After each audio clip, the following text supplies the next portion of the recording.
This is Cheryl Long. I'm at the Mother Earth News Fair in Puyallup, Washington, and I want to show you some of the extraordinary craftspeople who are displaying their work here today. This is the woodworking display of Norman Brown, and I'm going to ask Norman to explain to us some of the tools he's working with and also to tell us why he loves to do this work. First of all, I like to use a lot of antique and traditional tools in my work. Things like a draw knife. Of course, I have to protect all my blades. That's one of the big things. Respect for your tools is one of those things you have to have when you're a woodworker. Both for them to work well and also they're dangerous. I mean, you can cut a finger off with these things. But here's my draw knife. This was a $5 special at an antique store, and one of the things I do is collect antique tools, and I have a real love for antique tools, but part of that goes back to my family heritage, which goes back as far as the 1840s as cabinet makers and carpenters. So I actually have in my collection of tools that go back in my family to that period. And so part of the fun is going to antique stores and looking for the tools. Another thing is, the trees themselves. Every tree has its purpose, and every tree, has a different function and a different job to do. So like with this is birch, and birch is a reasonably soft wood that I use, but it carves very well. It has a nice finish on it. I will use a lot of fruit woods also. Currently I'm living in the Yakima Valley in Washington, and fruit wood is one of the things that's readily available. Apple, pear, and cherry. So I work with orchardists, tree services to accumulate my wood, and homeowners and farmers. What I do is, sometimes people give me trees. Sometimes I have to purchase them, and I generally pay firewood prices for it. Because one of the fun things about a tree is, until you cut it open, it's a surprise what's inside. You never know what you're going to end up with. It might just be firewood, or it might be a masterpiece.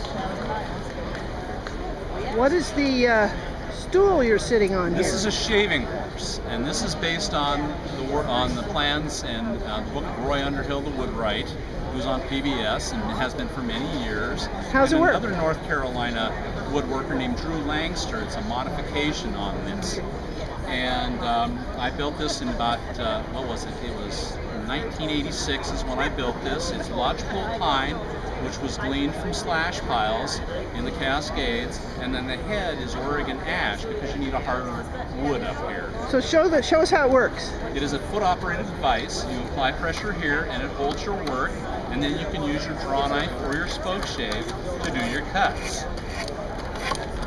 For roughing out, you use the draw knife. For finer cuts, then it's onto the Spokeshave. Now these are modern Spokeshaves that are readily available. This is a German-made one from the Kuhns Corporation, and it's for finer work. There are many different kinds of Spokeshaves for different purposes. This is actually a barrel maker's Spokeshave, a Cooper Spokeshave. This has a flat base on it. This has a rounded, so it's more for curve work. So, one of the other tools that I use for spoon making is the scorp. And the scorp is a German tool, and it's for hollowing out the bowls. Show us over here on this bigger piece you're working with. Okay, for a piece like this, I do the rough out with a hand axe, and I have my hand axe here also. And this was a salvage tool where, I had to make my own handles. I make a lot of my own handles when I'm refurbishing antique tools. And this is when I do the initial work, when I'm shaping the outside of it. After that, I use Spokeshaves to define the outside better, and then it's on to the bowl maker's adze. And this is a bowl maker's adze right here.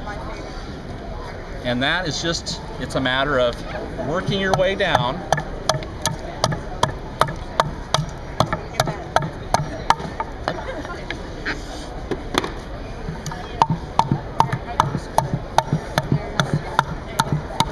Once it gets too tight for the bowl maker's adze, then reach over here and get this out of the way. It's on to gouges. And this is a firmer gouge and a mallet. Let me get this positioned a little different way. And then it's just, you continue until you have about 1 inch of thickness. and then you dry it very slowly for about a year. Wow. Then go back and do a recarve on it. After you complete the recarve, and I have another piece over here for that.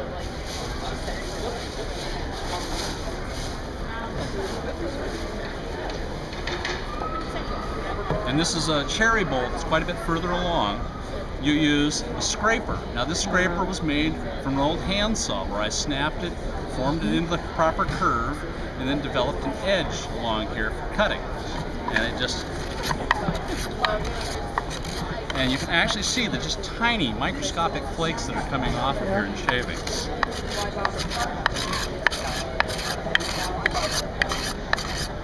Well, thank you, Mr. Brown. That's a lovely, quick lesson in all the amazing tools that. Well, you know, if you study hard, maybe you'll put me out of competition, get into competition, and put me out of business next year. Oh, I don't see. think so. But you make some absolutely extraordinarily beautiful things. Well, thank you.